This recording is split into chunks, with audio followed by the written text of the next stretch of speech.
My name is Donna Weekly. I'm 29 years old, and the strangest part about being dumped on my birthday was that I didn't cry. At 7:14 that morning, my phone buzzed beside my pillow while sunlight slipped through the blinds and the coffee machine downstairs made that soft, choking sound it always made before the first cup. For one stupid second, I thought it would be sweet. Maybe, "Happy birthday, baby." Maybe some clumsy joke. Instead, it was from my boyfriend, Adrian Cole, and it said, "We need to break up. I've been thinking about this for a while. I'm sorry." That was all. 2 years together ended like a delivery notification. No call, no face-to-face, no shaking voice, just a few cold words sitting on my screen while my birthday morning went silent around me. I stared at it until the coffee burned. I waited for the pain to hit, the kind people talk about in songs, but it didn't. First came shock, then embarrassment, then, strangely, calm. Adrian was 31, charming in that easy way that made waitresses laugh and strangers trust him too fast. We spent 4 nights a week at each other's apartments. We had talked about getting a dog. We were supposed to visit his mother next month. And next week was his birthday. What he didn't know was that I had spent 6 weeks planning a surprise party for him. Rooftop bar downtown, the one he kept mentioning every time we drove past it. Custom drinks named after his favorite movies. A 3-tier cake from the bakery with the wait list. His coworkers, his college friends, his sister, even his mom.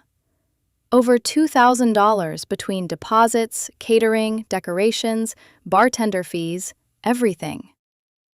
I sat there in my old sweatshirt and realized he had been thinking about this for a while I was choosing cake flavors for him. So I typed one word back. Okay. No begging, no why, no performance, just okay. Then I called the venue coordinator before I even brushed my hair. She answered brightly, "Donna, still excited for next weekend?" I looked out at the city traffic crawling below my window. Actually, my boyfriend dumped me this morning. On my birthday. There was a long, horrified silence. "Oh my God, I'm so sorry. The deposit is non-refundable, right?" "Unfortunately, yes." I nodded even though she couldn't see me. "Then keep the booking. I'm still using it." She hesitated. "For the same event?" "No," I said. "For something better." By noon, I'd started texting the guest list. "Party is still happening. Adrian and I broke up this morning. Consider it a repurposed open bar situation." Some people sent awkward sympathy. Some didn't answer. One person replied almost immediately. Claire Mercer, Adrian's best friend. "He dumped you by text? On your actual birthday?" "Yep." "That is disgusting." I laughed for the first time that day. Claire and I had always gotten along too well for Adrian's comfort. She was blunt, funny, hard to impress, the kind of woman who could make one raised eyebrow feel like a courtroom verdict. She noticed things Adrian didn't. She remembered little details. She listened. I texted her, "I already paid for the rooftop. Might as well let people drink while I emotionally disassociate." She wrote back, "Unhealthy, dramatic, honestly iconic." Then, after a pause, "Are you okay?" That question almost cracked something in me. Not because I wasn't okay, but because she asked like she already knew the answer mattered. "I think so," I wrote. A few minutes passed before she replied, "Can I ask you something without making this worse?" My fingers tightened around the phone. "Ask." "Has Adrian mentioned a woman from his gym?" The apartment suddenly felt colder. No? Why? Another pause. He's been weird lately. Talking about this trainer. Younger, like 24. Fitness videos. Perfect smile, all that. He asked me if age gaps mattered. If instant chemistry was real. If people settle too early. Every sentence landed like a little key turning in a lock. The late workouts, the phone face down, the way he had started looking through me when I talked. It all clicked into place so cleanly, it almost made me sick. Did something happen? I asked. Claire called instead of texting. The second I answered, she said, I don't know, honestly, but I think he wanted something to happen. I leaned against the counter, staring at the birthday card I had bought him early and hidden under a stack of mail. So he was planning his exit while I was planning his party. Claire's voice softened. Donna, I'm sorry. The strange thing was, I believed her more than I had believed Adrian in months. That night, my older sister took me to dinner, ready to scrape me off the floor. Instead, I ordered steak, drank wine, and watched the game above the bar. I felt hollow, yes, but underneath that hollow feeling was space. Space I hadn't had in a long time. Adrian didn't text again that day. No apology for the timing. No explanation. Nothing. His silence finished the breakup better than his message had. The week before his birthday passed quietly. Too quietly. Then Saturday arrived. I wore a black dress Adrian once told me made me look too intimidating. Good. The rooftop glowed under the sunset, gold light sliding across the glass railings, bartenders cutting limes, music humming low through the speakers. Claire arrived first, stopped when she saw me, and said, Respectfully, you look like someone's consequence. I laughed. That was the goal. People came slowly at first, then all at once. My sister, my neighbor, Claire's coworkers, a few of Adrian's old friends who hugged me and said, Honestly, good for you. Nobody mourned him. Nobody whispered around me like I was broken. They drank, they laughed, they danced, and somewhere between the second cocktail and the city lights turning on, I realized this was never Adrian's party anymore. It was mine. 2 hours in, Claire glanced at her phone, and her whole face changed. Then she laughed under her breath. Oh no. I already knew. He found out? She turned the screen toward me. Missed calls, text after text. Are you seriously there? That was my birthday party. You're with Donna? Answer your phone. Claire looked at me, eyes bright with trouble. Do you want me to answer? I lifted my drink and smiled. Absolutely. Claire answered on speaker before I could change my mind. Adrian's voice exploded through the phone immediately.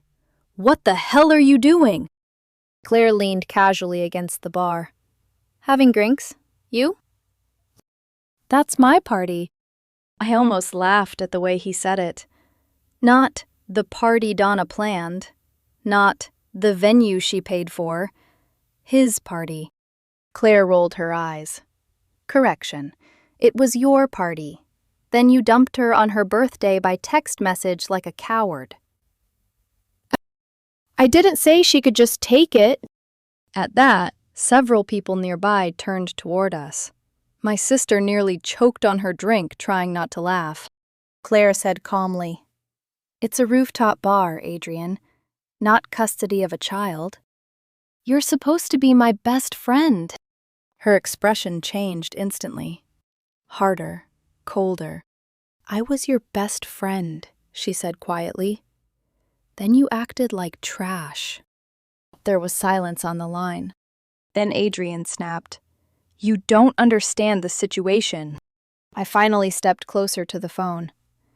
Then explain it. Another silence. I could practically picture him pacing somewhere, jaw tight, realizing he no longer controlled the narrative. Claire crossed her arms. Donna knows about Gym Girl, by the way. Dead quiet. Then, who told her? That's really your concern right now? Claire shot back. Not the breakup? Not the birthday text? Not humiliating someone who loved you? It wasn't like that. Then what was it like? I asked. His breathing sharpened slightly. Things between us hadn't been good for a while.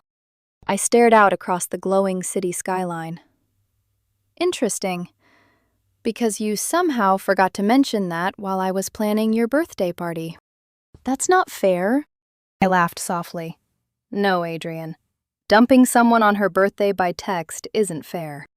The people around us had gone mostly quiet now, pretending not to listen, while absolutely listening. Claire finally said what both of us were thinking. Did Gym Girl reject you? The silence answered before he did. Oh my God, Claire whispered. She did. It's not. She rejected you, Claire repeated, louder now. You blew up your relationship for a woman who didn't even want you? Adrian's voice turned defensive immediately. She was flirting with me. Claire barked out a laugh. She's a trainer. That's literally her job. It wasn't just that, he insisted. We had chemistry. I shook my head slowly. 2 years. 2 years reduced to chemistry with some 24-year-old fitness influencer. Claire's voice became almost cruel. So let me get this straight. Donna spent weeks planning your birthday. Meanwhile, you're fantasizing about some girl at the gym, convincing yourself she's your soulmate because she complimented your deadlift? A couple people nearby actually snorted into their drinks. You're twisting this, Adrian snapped. No, I said quietly. We're finally seeing it clearly. He ignored me completely and focused on Claire again. I can't believe you're there with her. That sentence lingered strangely in the air. Not because of jealousy, because of betrayal. Like he genuinely thought Claire belonged on his side, no matter what he did. Claire noticed it too. Her eyes narrowed slightly. You know what your problem is, Adrian? What? You think loyalty means people should tolerate your behavior forever. You don't know everything. I know enough. He started talking faster then, desperate now. Donna and I were already drifting apart. I felt trapped. I didn't know how to say it. I leaned against the railing, suddenly exhausted. Then you could have been honest. I was trying not to hurt you. Claire laughed so hard she nearly spilled her drink. By dumping her on her birthday? That part wasn't planned. But the breakup was, I said softly. That finally shut him up. Because we both knew the truth. He'd been emotionally gone for weeks. Maybe months. And the worst part? Deep down, I had known too. I just kept trying harder, instead of asking why I was the only one trying it all. Adrian spoke again, eventually, quieter now. So what? You're all just celebrating me getting rejected? No, Claire replied. We're celebrating Donna finally being free. Something in my chest loosened hearing that. Free. Not abandoned. Not discarded. Free. Adrian exhaled sharply into the phone. I need to talk to Donna privately. No, I said immediately. Donna, you don't get private access to me anymore. His silence felt stunned, like he genuinely hadn't expected boundaries. Claire smiled slightly beside me. Then Adrian said the one thing that officially killed every remaining feeling I had for him. You're embarrassing yourself right now. I stared at the skyline for a long second before answering. No, Adrian. I think this is the first time in months I'm not. And before he could respond, Claire hung up. The rooftop erupted almost instantly afterward. Not dramatically, not cruelly, just relief. Someone yelled, "To Donna!" And suddenly glasses lifted everywhere. To Donna. To freedom. To emotionally stable women. I laughed until my face hurt. Claire stayed beside me most of the night after that. At some point, the crowd thinned out. My sister left with her husband. Coworkers disappeared in groups toward elevators. Music softened. The city lights sharpened below us like scattered diamonds. Claire and I ended up sitting near the edge of the rooftop under outdoor heaters, shoes kicked off, sharing fries straight from the basket because neither of us was sober enough to care about manners anymore. "You okay?" she asked quietly. I thought about it honestly this time. The humiliation. The anger. The weird relief. "Yeah," I admitted. "Actually, yeah." She smiled at that. "You know what's funny?" she said. "What?" "I used to think you were too good for him." I blinked at her. "That's a horrible thing to say about your best friend." "I know," she laughed softly. "But every time he forgot something important about you, or made you feel crazy for being upset, I kept thinking, Donna deserves someone calmer, kinder." The wind lifted strands of her hair across her face. She tucked them back absent-mindedly. And suddenly, I noticed things I hadn't before. How warm her voice felt. How easy silence was around her. How the entire night she had defended me without once making it about herself. "You know," I said slowly, "you're nothing like what Adrian described." Her eyebrow lifted. "Oh?" "He always said you were intimidating." Claire smirked immediately. "I am intimidating." "No," I said, smiling now. "You're honest. Men confuse that with scary." That made her laugh hard enough to lean forward. For a second, we just looked at each other. And something shifted. Tiny. Dangerous. Not dramatic attraction. Not fireworks. Just awareness. Like suddenly realizing someone had been standing in focus this whole time, and I'd only now adjusted the lens. Claire looked away first. "So," she said lightly, "what happens now?" I stared out across the city. For the first time in a long time, I honestly didn't know. And strangely, that felt good too. The morning after the rooftop party, Adrian finally texted me again. Not an apology. Not accountability. Just, "I can't believe you turned everyone against me." I stared at the message while drinking coffee in Claire's kitchen, because somehow, after the rooftop closed, we had stayed up until 3 in the morning, talking about childhood stories, terrible exes, conspiracy documentaries, and why pineapple absolutely belonged on pizza. I typed back one sentence. "You did that yourself." Then I blocked him. Things with Claire happened slowly after that, which somehow made it feel more dangerous. Coffee turned into lunch. Lunch turned into entire afternoons together. There was no awkward performance, no games, no guessing what the other person meant. Being around her felt easy in a way my relationship with Adrian never had. A week later, Claire posted a photo on her story. Just 2 coffee cups and my hand reaching across the table. That was enough. Adrian lost his mind. Claire started getting paragraphs from him about betrayal, loyalty, girl code, and how she had ruined their friendship. Mutual friends started messaging too, clearly getting some dramatic version of the story first.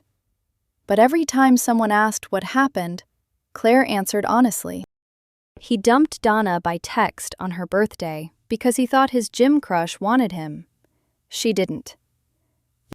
Turns out the truth spreads faster than self-pity. The real explosion happened 3 nights later.